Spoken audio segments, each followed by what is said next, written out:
What's up? What's up, man? I can't see you. Oh, you can't? Did we? Did this happen last time? Yeah. But Uh, you, I can see you. but you You were could. on. You ended up being on the recording at the end. I No, we, think. we we ended up figuring it out, but at the beginning, I don't know what it is. yeah, at the beginning, I don't think we could. I don't remember. You couldn't see us, or we couldn't see you. I can see you guys, or I can see you. Is Trey on? Oh, No. okay. Julian, what's up? So they can see both of us. All right. I guess that's all that matters. What is it? Yeah. Is it just a black screen? No, it's just me. How'd I you don't know? know if it's. How'd you know I was I here? heard you. Oh, Um, I don't know. I don't know if it's my camera or something. Let's see. I don't know. I don't As long as know. Your camera's not off, is it? It can't be off. They can see you. no, yeah. Okay. Julian just said he can see us, but he wish he couldn't see me. Oh, fair. Mm, that's fair, Sounds like you had a rough night there, fella. dude. When was the last time you flew and didn't have a delay or something? Well, it's been really bad in the last year. Um, well, last year, well, yeah, last winter would have been like 2 Decembers ago, I guess, because we just had December. I got delayed for the show I did in Chicago. And then in 23, I got delayed like 2 or 3 times for different stuff. One of them got just straight up canceled. I thought Or, mine was going to get canceled. You know, I was on my way to the airport and I got the text that said it was delayed like 45 minutes or whatever, and I'm like, okay, whatever. And then like 10 minutes later, you get another text. It's delayed another hour. That happened 4 different times until it was pushed back to 12:30. So I figured it was just going to be canceled. Um, and then the computer system was down, so they had to manually check us all in. Like, so they had to check our boarding pass and ID manually to get on the plane. Um, and then we sat there for another while, and then we finally took off, and then we finally land, and there was nobody, I don't think, working to like let us off the plane. So then we sat there for another 30 minutes. So I ended up getting home at like 5 in the morning, and I went to bed at 6. And I'm a diva that needs sleep, so I don't. We really need Trey to get on because I don't. My brain isn't working. I don't blame you, man. Um, I would rather sleep. I don't want to miss my sleep. And Uh, it's cold here, man. Florida, that's a real thing. Florida makes you soft. yeah, I believe that. Dude, like I can't believe like growing up in Iowa, cold didn't really bother me, but now I come back, it's not even cold. It's like in the 30s, which is nothing normally, but I'm like ugh, shivering. My bones are shivering. That's funny. I sent him a request, so I'm not sure. I'm not sure what's going on there. I even wore my shirt today. Oh, you did? Yeah, you did. Can't see it. No, It's cold in Florida. It's even cold. It is. It is. It actually has been cold in Florida, like 50s, 50, 60. um, yeah, it's we got lucky there for a while, and it was like 40s, and some couple days were like 50, and we might even have had like a high 50s day, but that's all gone. We've pretty much been in the low 30s, like low to mid 30s every day. That guy, Nick, you're in Ohio. Nick lives in Ohio. You live in Ohio, Nick? I don't remember. I'm asking.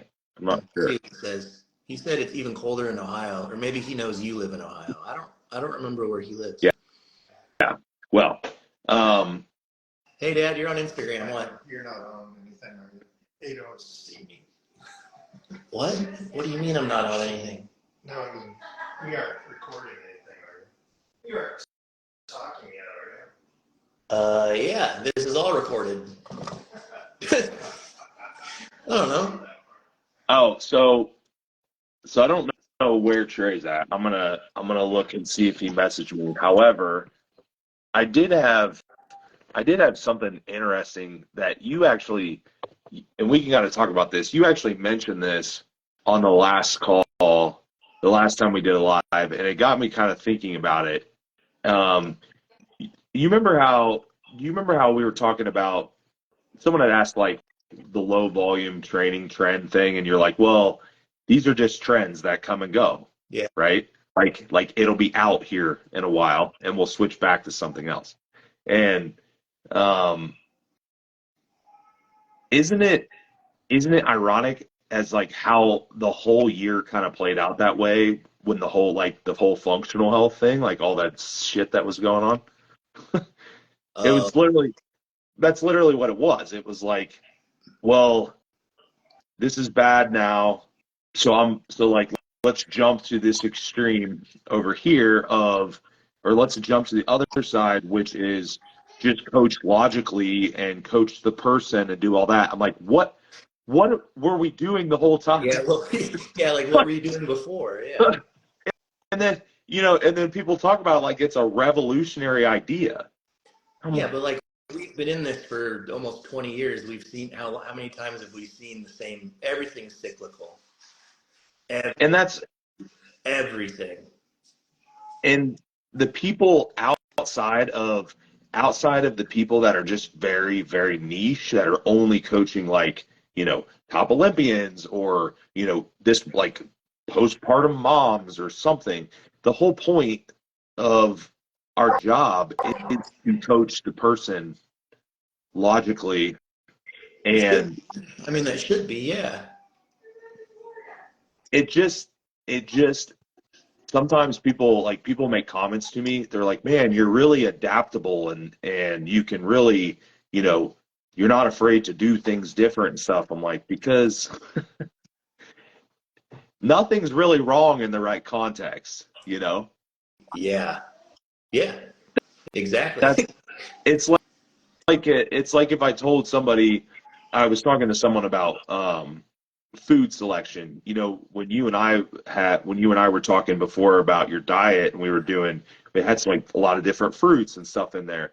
It's like if I tell someone you don't have to just eat blueberries for fruit, you can also eat an apple. They're like, what? Oh yeah. Yeah. Well, yeah. I've been dealing with that a long time. Like, I can't But even why believe not? people. Well, you yeah. know? People are still doing that. Yeah. Like when we get newer people, they're like,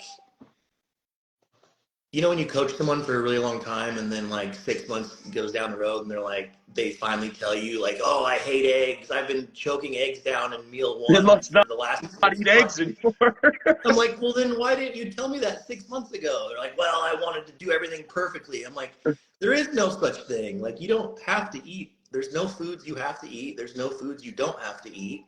Well, maybe there is some foods that you probably definitely shouldn't eat, but Sure. there's no foods that you have to eat. You know what I mean? I thought we were, I don't know. I guess that's a good point. Sometimes when you do this for so long, you kind of forget that people don't know. Like I thought we were so far beyond, people understanding, but there keeps continuing to be more and more new people. So I always need to remind Yeah, myself that people that's don't true. know. People don't know what they don't know. Yeah, and that's a good point. If I think back of when I first started coaching, I bet you there's only maybe like 5 to 10% of the people that I can even remember that I could even still find online anywhere. Yeah. You know, maybe Yeah. some of the competitors, but not a lot, and very few coaches. Because hell, weren't even that many coaches then, anyhow. No, so when we first started, no. There were just so the, it's like, there were just the top names like Chad and yeah, Chris. there were some. There were people on the forums and stuff. It just wasn't. It obviously wasn't what it is now. But Dante. Dude, the older I get, are you friends with Dante? it's funny. I don't know that we're friends. We chat once in a while. He actually talked to me. He was talking about cars the other day. Well, the older I get, the more and more Dante's kind of always been ahead of, I feel like a lot of people, and he's just like stays out of the bullshit completely. Right. It's like he pioneered what he pioneered, and then he just kind of like exited, and he talks to who he wants to talk to, and that's it. He'll come Yeah, and and he'll come and post some stuff like, once a couple times a year, and then then you don't see him. the biggest thing with him, and you see this carry over to some other people. I think that we do this. I think there are some other people that do this. Is stuff the stuff that he talks about makes sense. It's like it's all based around something making sense, right? Like when he explains training, he has a concepts that he believes in, but he can explain it in a way that makes sense. It's not emotionally driven. It's not like loud. It's not any of these things. It's like this works because this, and I've tweaked these little things because this is what I've seen anecdotally over 20 years or whatever. Yep. And you're like, okay, that makes sense. Yep. Yeah, So, he doesn't he does explain things in a very simple way. Nick mentioned Matt Porter. Matt Porter was obviously rest in peace. If he was still around, man, he'd uh he'd have, I think, multiple Olympia winners for sure. oh, yeah, I mean, no doubt. But again, like there's carryover there. The people that are good, you can see that they aren't afraid to apply things that are a little bit unconventional, right? Like like the egg thing. A great example would be like there are definitely a lot of coaches that if they had eggs in the plan and the client's like, I don't like eggs, they'd be like, well, tough shit, I know. That's what we're right? saying. That's what we're saying. And Shocking to us right, is that right. And that's what but people are why used. Yeah, that's what people are used to hearing, I think. is it? And I think there's probably two parts of it. Like I think one part's kind of just an ego thing. How dare you, right?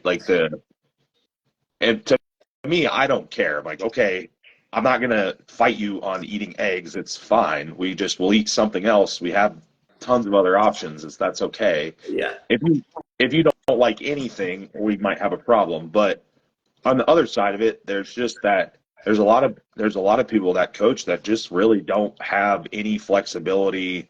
They don't really know how to do much outside of one thing. Yeah. Yeah. So either they don't know, or it's an ego power dominance thing. Either way, not ideal.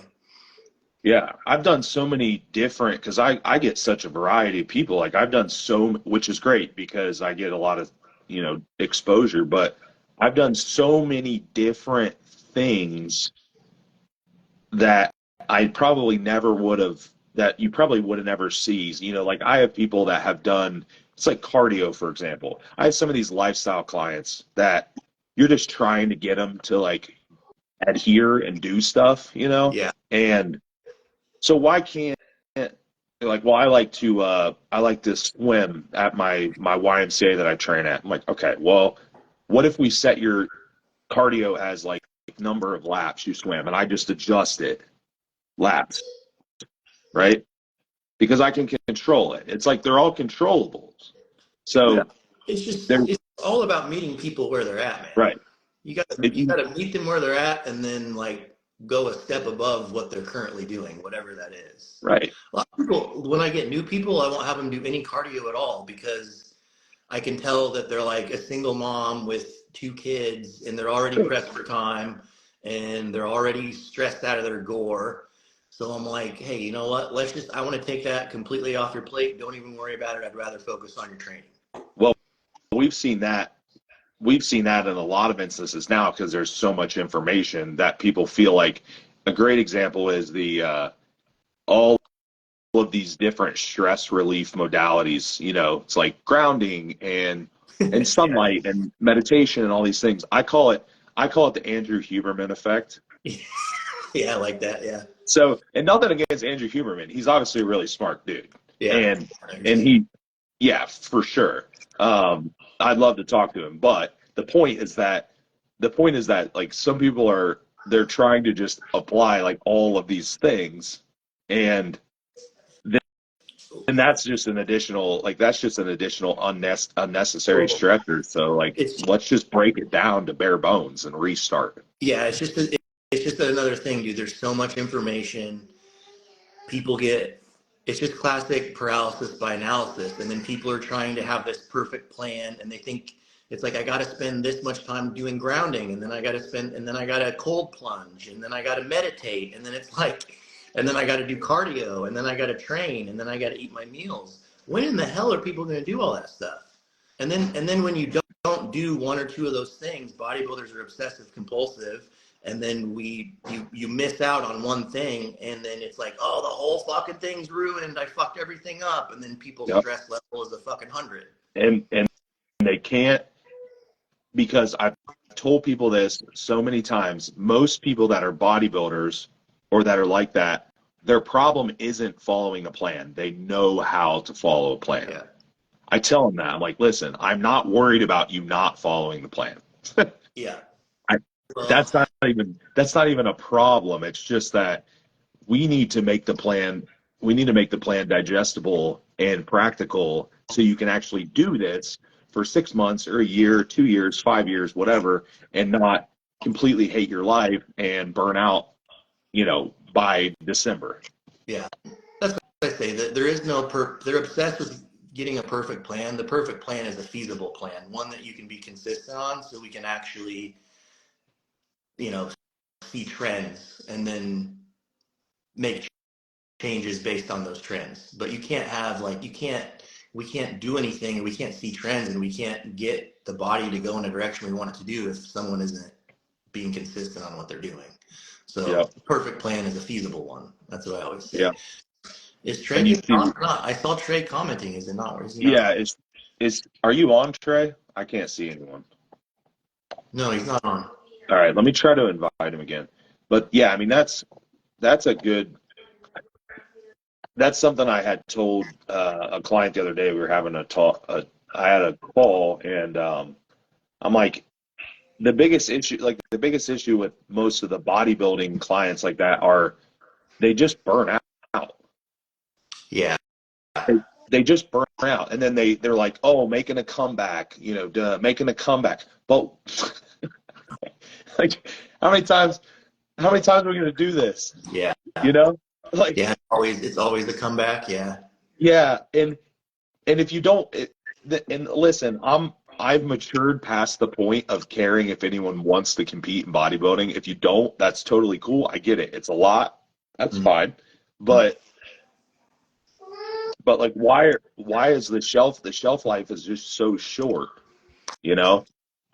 Yeah, because but to your point, they're doing things in a way that isn't feasible for them. So they're going to hate it. Yeah. And it's hard enough as it is. Yeah. I Yeah. think the best thing that I probably realized with my own bodybuilding at some point, I don't know when it was, but I just realized that what I'm doing is going to work whether I think about it or not. So if I just do it and then focus on my life and my business and my personal life and stuff, it's still there. It's like, Yeah. You're it, saying, I was thinking about this the other day. So you're saying like what you've done and what people that I feel like have longevity in this is they have a system set up. You're like doing all the bodybuilding in the background, yeah, like subconsciously. I think the only time you're thinking about it is when you're training, right? yeah, you think about it when you train, and if you have to adjust something, but um, but Yeah, other but than that, that's I not where eat. your consciousness is at all day long. Like a lot of Yeah, people, they shut down. I'm as guilty as anybody. Um, you shut down all other aspects of your life. You eliminate relationships. You don't do anything at all, and you focus on bodybuilding and what you're doing 24/7. And I don't, I don't know that that's probably I don't want to say there's a right a wrong way to do it because there isn't, but that's probably not the most ideal way. You want to try to get it set up to where it's just running in the background and you're going to eat your food no matter what. You're going to do this. And then the only time you flip the switch is when you're training. Yep. It's no different for people that don't compete. It's no different for a quote unquote Gen Pop lifestyle client, because you should have a system that runs itself. Yeah. Right. It's just, you're just doing it because everyone eats food, everyone sleeps, all these people exercise. So like, let's set it up in a way that, of course, it's going to have to be elevated based on your goal, but like, why can't we just set it up in a way where we don't have to think about it? And of course, like when you're close to a show or something, there's extra considerations. You're tired, that's stuff like that. But well, and your look, actually, once you're super lean, I mean, your look, you do have to pay attention to your look at that point. right, But right, like, not in the off season. right. Yeah, if you're taking a photo or like you're doing, taking photos or doing something, it's enough. Like nothing's gonna happen between now and tomorrow. Yeah. Like nothing. Yeah, but people do hyper focus and obsess over it. Trey's here. I don't know if you can see him. Yeah, I'm here. Oh, there he is. I can't see anybody. Oh well, they can see us. I kept so accepting your invite and kept like exiting out of the app, so I had to like delete it and re-download it. Well, we talked about we started talking about Matt's comment on the last live about how people were asking about low volume training and how Matt said it was kind of just a trend and trends are coming and going. And then I related that to the whole like functional health thing this year about how people are like, well, we're not going to do that anymore. We're just going to coach the person. And like as if we weren't supposed to be doing that. Right. Yeah. I just sometimes I just beat my head against the wall and I feel it's even more complicated because the consumer or the people that are coming to us are just confused. Yep. And Trey, I think you saw that video I made probably like a couple of weeks ago about how one of the hardest things about coaching people is all of these preconceived notions or bad past experiences or all this stuff that they've basically like been brainwashed into previously, and then you have to break them of all of that. Yeah, I mean, I feel like a lot of times I'm fighting a losing battle with some of these people. You're literally starting from the bottom, and you got to fix all the mess ups from whoever else. Or maybe they thought like we're the magicians and it's going to automatically fix them now. Like the other 30 people couldn't fix them in the first place. I think a lot of people think that, especially about you guys. Right. It's like I might have some tools that they don't, and Trey might have some tools that they don't, but ultimately none of that really matters if you can't get buy-in, and it doesn't matter. And even then, and like Trey, I know you work with more lifestyle on the functional side, but on the competitive side, and like I was telling Matt, these people are really good at following plans. So they do follow a plan, but they are absolutely resistant to, they're doing it, but they're pissed off and stressed the whole entire time they're doing it. Well, because they take everything as a punishment. I can't compete anymore. I can't blast drugs. I can't train 7 days a week. So they're viewing it as some big punishment versus, I mean, Matt, like, I help a couple of yours, and they kind of viewed it that way at first, and it's taken time to adjust it. Yeah. That's the hardest thing is all these competitors, they're like, they think they're taking so many steps backwards when they're not realizing it's going to allow them to keep doing it for years to come. It's just, maybe I take a year to get fixed. But yeah, I agree. And the thing is, the problems, even some complex problems, they take time, but they don't have to take as much time as they do. Like people are making them take longer based on, and that was literally the post that I made today about how like every time that you ignore or don't do what you need to do or are resistant to it, you're just wasting time. The problem doesn't go away. It doesn't go away. So you're mad right now, and guess what? 6 months from now, you're still going to be mad, and you have accomplished nothing, and you still have the same exact problem or worse. Yeah, I agree. And then what are we doing? Like, what are we doing? You were 8 months in, and we've accomplished nothing, and you're mad at me. Yeah, and then it's your fault. Yeah. Okay. Hey, do you guys have a lot of people that are sick right now? Like an Half abnormal, of my roster. dude. Yeah. Yeah, I've never seen anything like it. Like upper respiratory stuff, it seems like. And stomach, Flu. Yeah, flu, stomach. both. Yeah. Do you guys have any? I was going to ask you guys. Do you have any go-tos for cold, flu, type stuff? Like, I like Manuka honey. I like Andrographis. I like Chinese skullcap. Do you guys have anything that you guys utilize?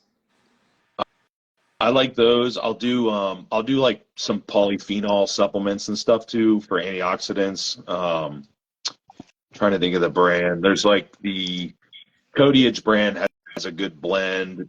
There's a couple different brands that have, it'll have like quercetin in it for histamine and green tea and echinacea and all those things. So like stuff like that I think is probably helpful just with the immune system. But probably the biggest thing is trying to figure out where that person's at in terms of their current immune function. Like a lot of these people that we're working with that are already sick are going to get hammered, Yeah.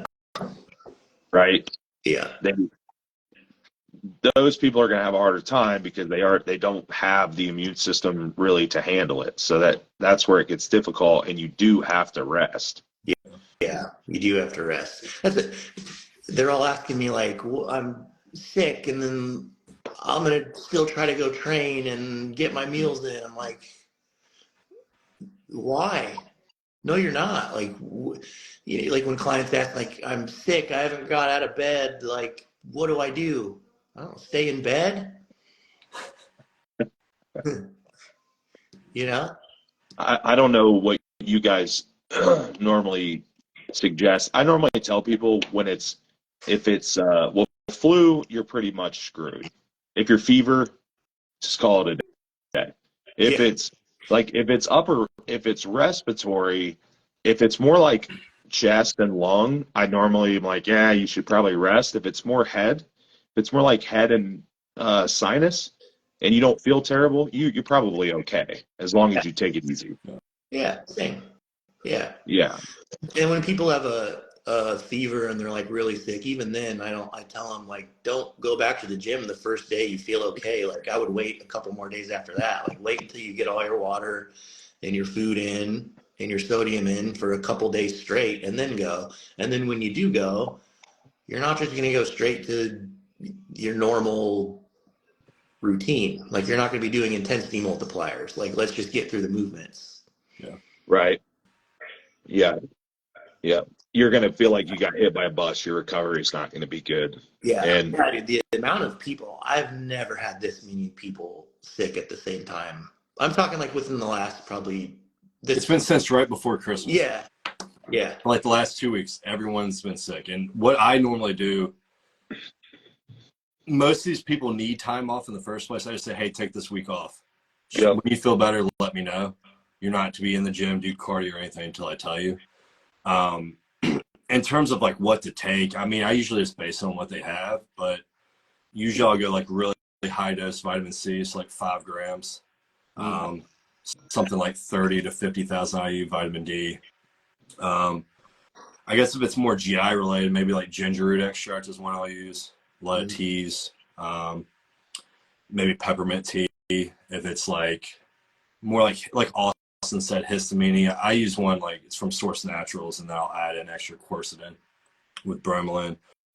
Or if it's more like strep throat or something like that, I'll usually use like monolaurin or Nutribiotic. They make a grapefruit seed extract throat spray, and I'll actually use that, and then I'll have them gargle apple cider vinegar, mixed with salt, warm water, and they'll do that every hour.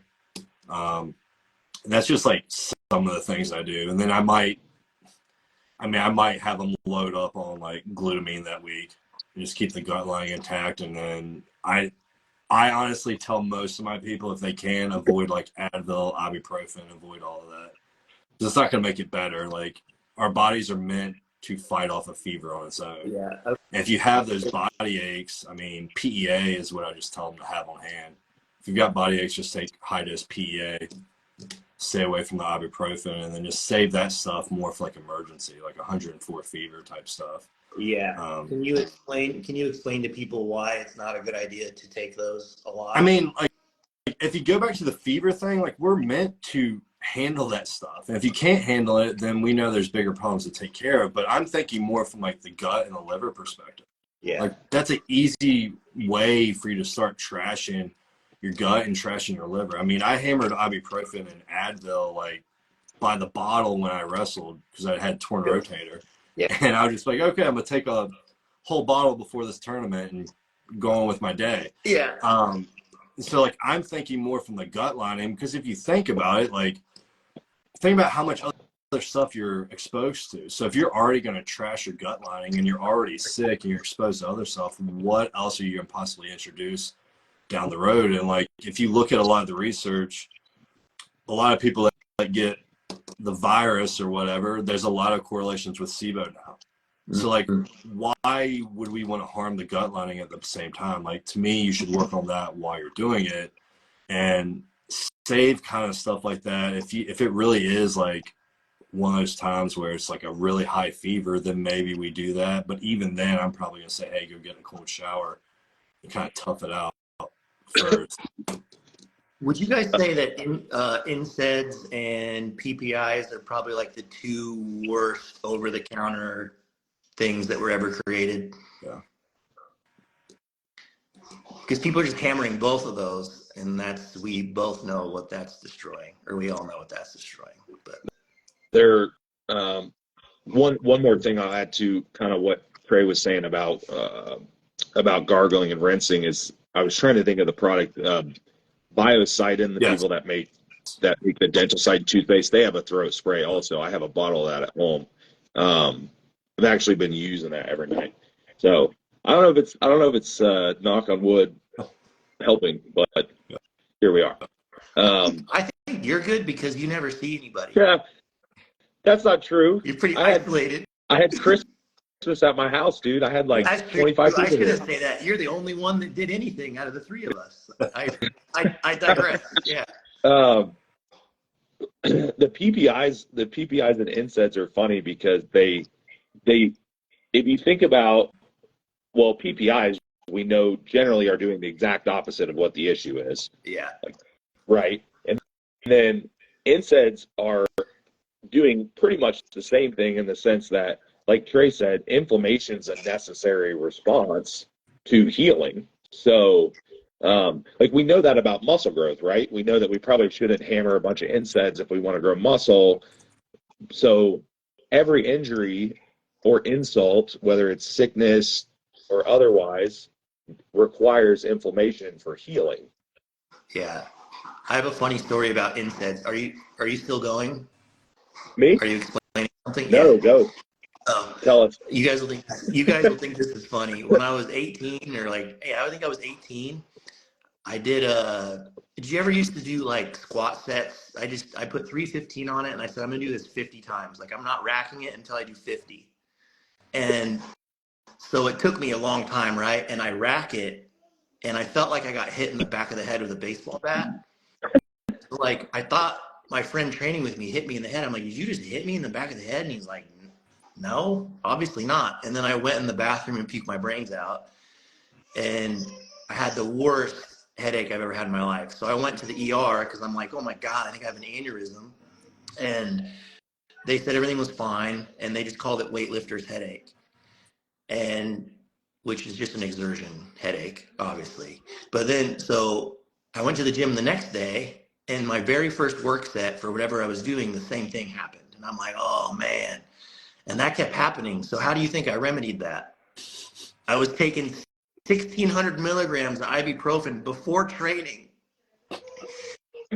And then it worked. I got through it. But the stuff that we do when we just don't know, like, oh my God, I did so much stuff I just didn't know. Yeah. Yeah. And it's because pretty much every, like, I don't know, cold medicine, flu medicine, that's what they are. They're antihistamines and NSAIDs. Yeah. And maybe like a decongestant. Yeah. So like Trey said, I mean, there's definitely, if you're literally about to, you have a dangerous fever or something, okay, Yeah. just use some common sense. But I do feel like people probably like, man, I'm feeling a little off today. I should probably Yeah. take a bunch of Dayquil and NyQuil for like the next 4 days Yeah. straight. Hey, is Tylenol a better option than the other I was one? thinking about that when you said it. So yes and no. Yes, in the sense that it's not going to reduce inflammation in the same way, right? So that, I guess, is beneficial. Probably no, in the sense that it's still going to have some, from a metabolism standpoint, it's still going to have an effect on your liver.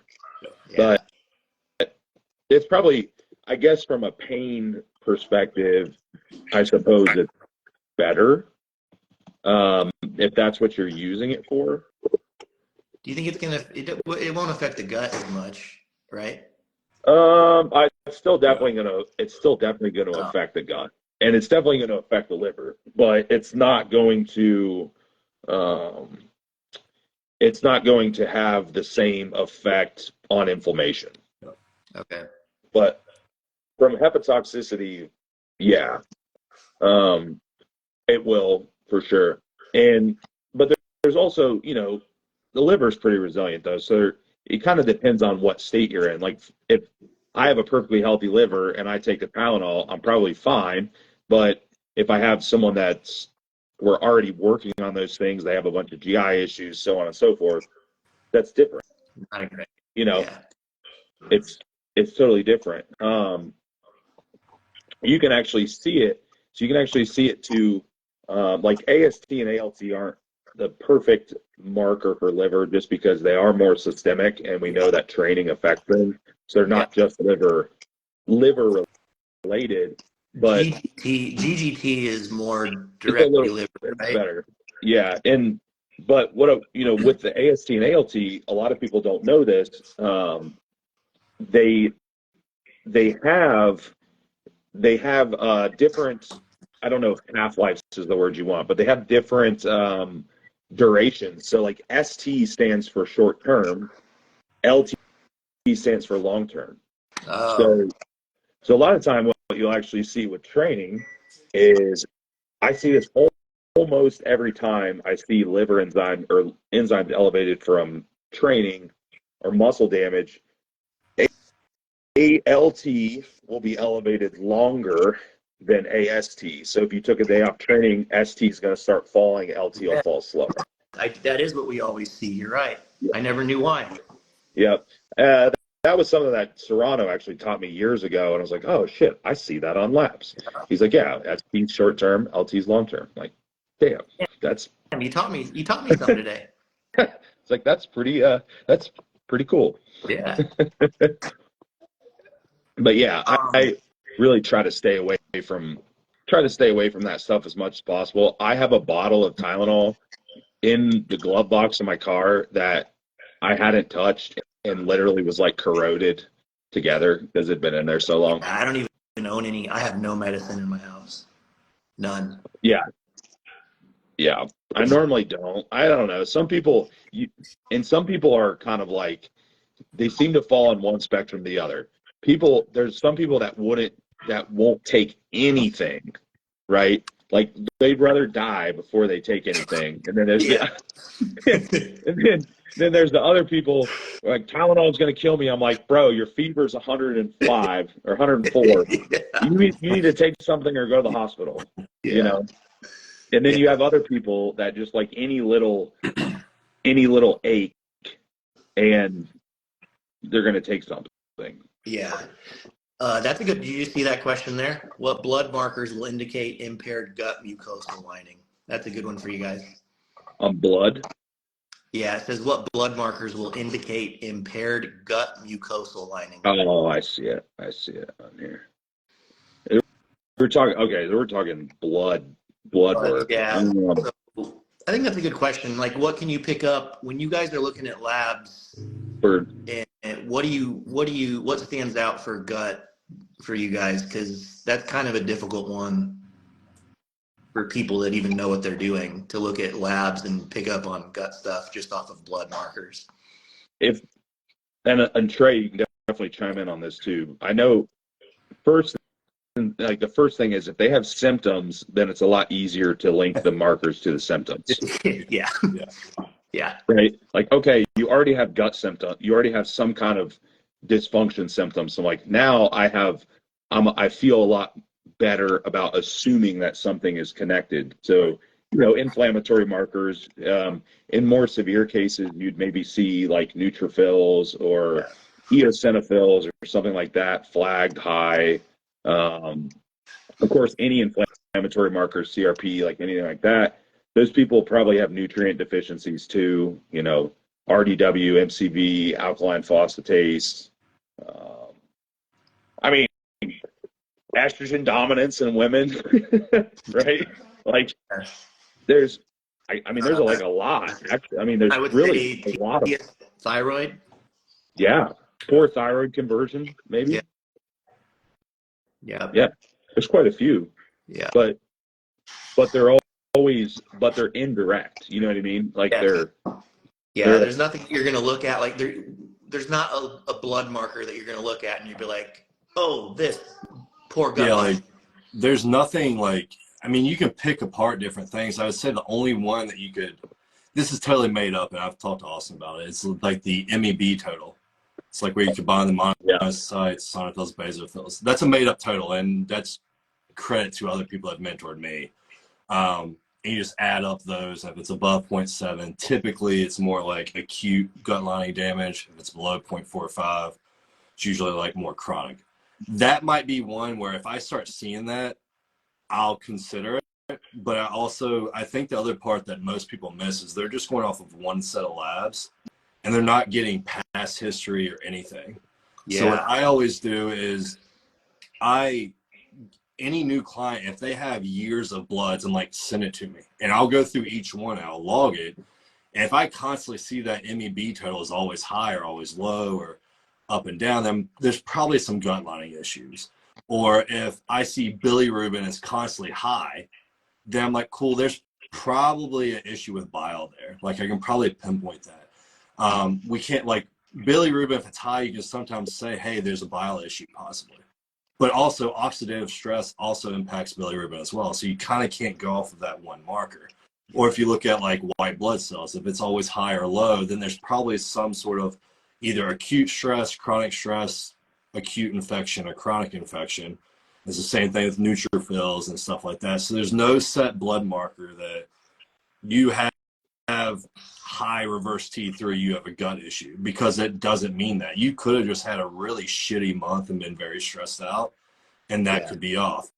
You could have nutrient deficiencies. Like, it's more like connecting everything together, and that's what I know y'all do it as well, is connecting everything together. Like if I see, okay, neutrophils are really low, I see their MEB totals really low, I see ALPs crashed, and there's some other nutrient deficiencies like vitamin D, and maybe there's an issue with like reverse T3. Cool, there's probably a chronic stress, chronic inflammation issue. It's like, cool, let's look, what signs and symptoms are they having? Maybe they're noting like a lot of yeast symptoms. I look back and I see bilirubin's a little bit high and maybe their liver markers a little bit elevated. Cool, there's most likely a yeast and fungal issue, because acetaldehyde could impact those as well, the liver markers. And if I see maybe GGT's low, that's kind of like how you can connect the dots of everything. It's not like one thing or even a couple of things.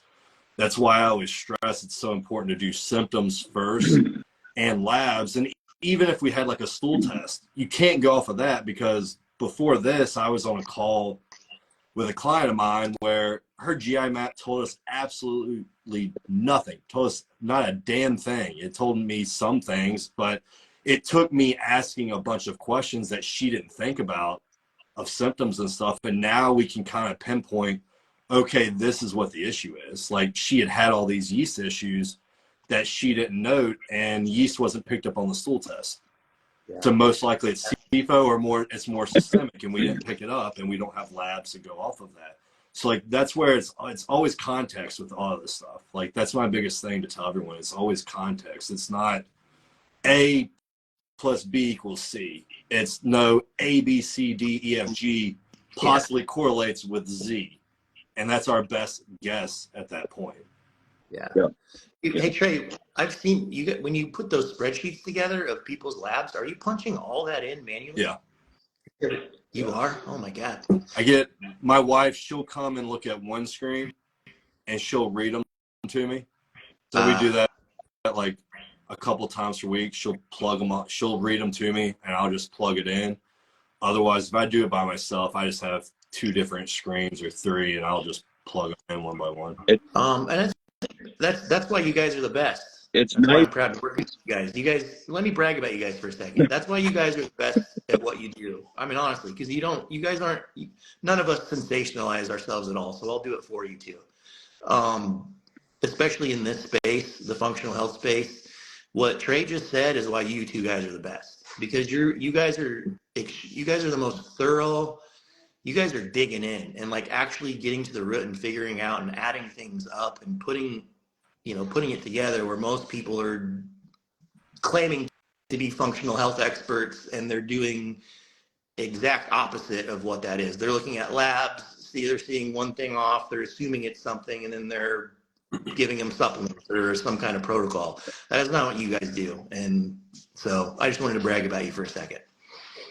It takes a lot of practice too, is the thing. Like, the stuff Trey's talking about takes practice. You can't, and like in the mentorship, a lot of people I work with, they do want to know exactly what Trey said. They're like, if this is off, then it's this. I'm like, yeah, but keep in mind that everyone will manifest. Like, you could have 2 people that manifest the same issue differently.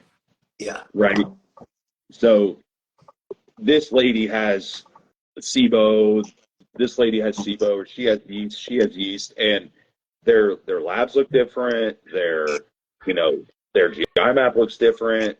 And so that's where, like Trey was saying, you have to have an accumulation of all these things. And it helps when you've done it enough, because then you start pattern recognition, right? Like Matt, it's the same thing with prepping people. It's the same thing with like peaking and all that stuff. It's like a lot of it is pattern recognition, and you can start to catch on and see those things, but you're never just going to be able to plug something in and have your answer. Past data, like Trey said, is super helpful, or trends, or that's why like retesting is helpful. Some of the labs are really nice because they'll have, like, some of the LabCorp ones will have like previous ranges and stuff already all populated on there. And then you don't have to manually do it, but most of them don't. But yeah, I mean, it's just something that takes a lot of practice, and you also have to know the right questions to ask. Yeah. Asking questions is important, just because people aren't going to tell. And I don't even blame people. It's not that I don't think that people intentionally are withholding stuff all the time. It's just that you don't know what you don't know. Well, yeah, they're not aware. I mean, people are not. I mean, I think about it when I was younger. I wasn't aware of how anything made me feel, how I felt. Like, I wasn't aware of anything. So a lot of times people aren't aware of something until you bring it up to them. Right. And it can take some time. Even when you're good at it, it can take, and I'm sure Trey can attest to this, it take us some time to figure it out and see stuff. Yeah. And that's why, because 9 times out of 10, these people do have half a dozen things going on or more, right? Mm-hmm. So you have to, and that's why, we've talked so much about, and you and I kind of talked about this at the beginning, about breaking things down into simplistic plans. Trey and I have gone over this a lot, where we're like, you know what, we're just gonna have to kind of scrap all this stuff and restart, and then start recognizing these patterns over time, and then we can come to a conclusion. Yeah. So that's gotta be frustrating. Hey, that's gotta be frustrating for you guys. Is people always come to you and they're like, they've got something wrong with their gut, or they got something, whatever it is, and they ask you like a very simple, what they think is a simple question, like, "Hey, I'm experiencing this. What do you think it is?" And then you guys, like, they think you guys are just gonna know without doing any type of, anything further than them just saying. It's like my brother. My dad's gonna start laughing. My brother called me like early in the morning 2 days ago. He's like, "Hey, my lower left stomach hurts. What do you, like?" He asked about you guys. He's like, "What are you?" He's like, who's the gut expert on your team?" I'm like, "Well, I'm okay with it, but those two." And I was just like thinking, like, what you guys would just be grilling him with so many questions, but he thinks, or not he, people think that they can just say, "What is it?" And you guys are just gonna know, Like a lot of times it's like, I get a lot now, and I know Austin does, where it's just trial and error. For sure. Yeah. And it might it might work, or on paper it should work, but you happen to be the unlucky person that not a damn thing works, and we have to think outside the box. Or if you mentioned the questions thing, I think a lot of issues with coaches, they don't know what questions to ask. Yeah. They don't. Right. There's a lot of times that I've had to really just sit back and think and be like, what could be causing this issue? And then, like, the best example is a girl I helped that she was on like antibiotics for like 6 years straight and couldn't figure out like why she kept getting these infections. She did her stool test, nothing came up. The doctors never told her to stop taking the antibiotics before the test. And all it took was said, "Hey, send me a picture of your husband's tongue. Oral thrush everywhere." I'm like, 100% y'all are reinfecting. Right. Get a GI map. GI maps are exactly the same. E. coli, Candida, Klebsiella. And they're the ones passing it back and forth and reinfecting each other. And that's not something that people think about. They're just not thinking about how their partner could be giving them something. Yeah. I just had to like take a minute to soak in what you just said. Yeah. Like you said, a picture of your husband's tongue. She was having, I got you. Yeah. Gotcha. Yep. I mean, I caught one on a call like that the other day. I didn't even see it because he had no yeast on his GI map, he hadn't had a GI map yet, but we were talking about it and didn't have any other yeast symptoms. And he was kind of just like doing hand motions. I'm like, "Let me see your hands." He had yeast and flakes like falling off of the palms of his hands, right, on both sides. I'm like, son of a bitch. There it is. And like, this is the part that people don't talk about. That's the nasty stuff we have to ask and hear about. Yeah. It's not fun to open your thing like, "Oh, well, this client's got vaginal thrush today. Oh, this client's got oral thrush. This guy's leaking out of his butthole today and got mucus." That's not the fun stuff. Like, could you imagine on the beach, or you know how many times I'd be at my job and I'm looking at pictures of people's tongues and all this different crap? Like, that's not the sexy stuff that people are talking about. No. Hey, what's a yeasty tongue look like?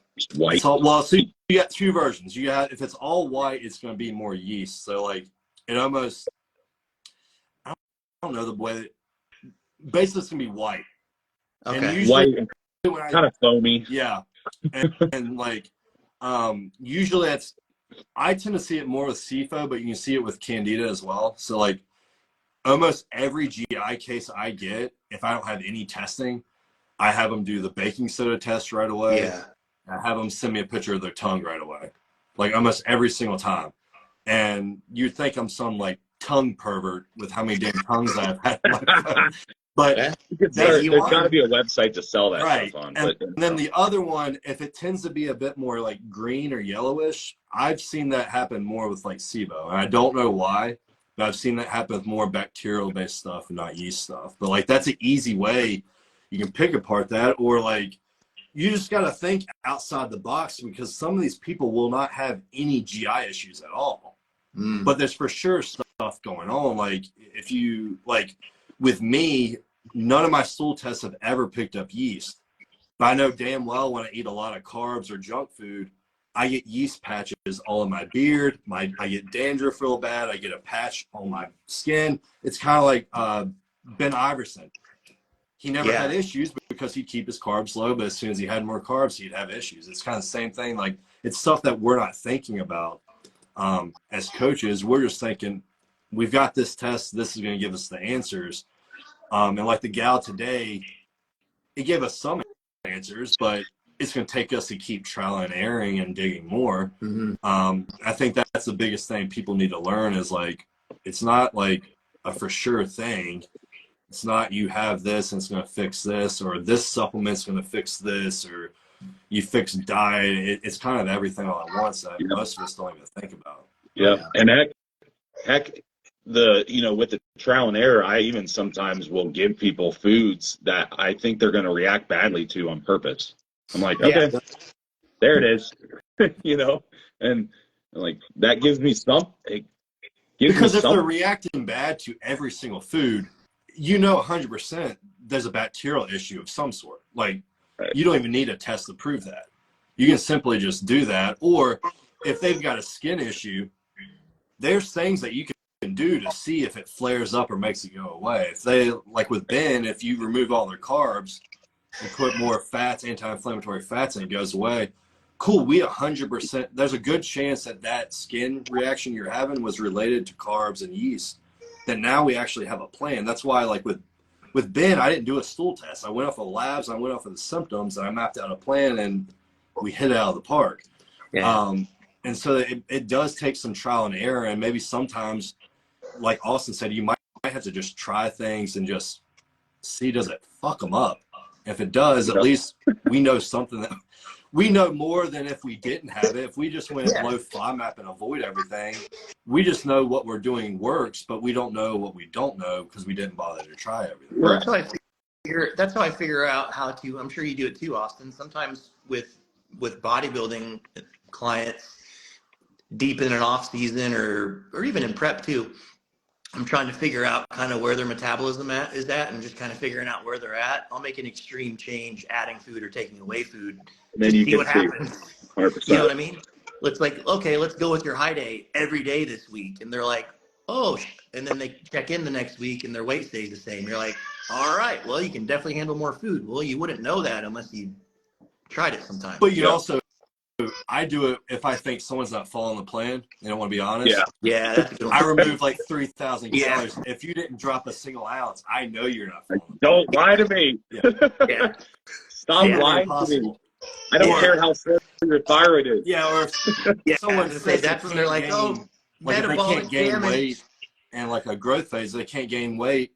I'm like, well, there's no way you're not doing a ton of cardio or doing something to offset this.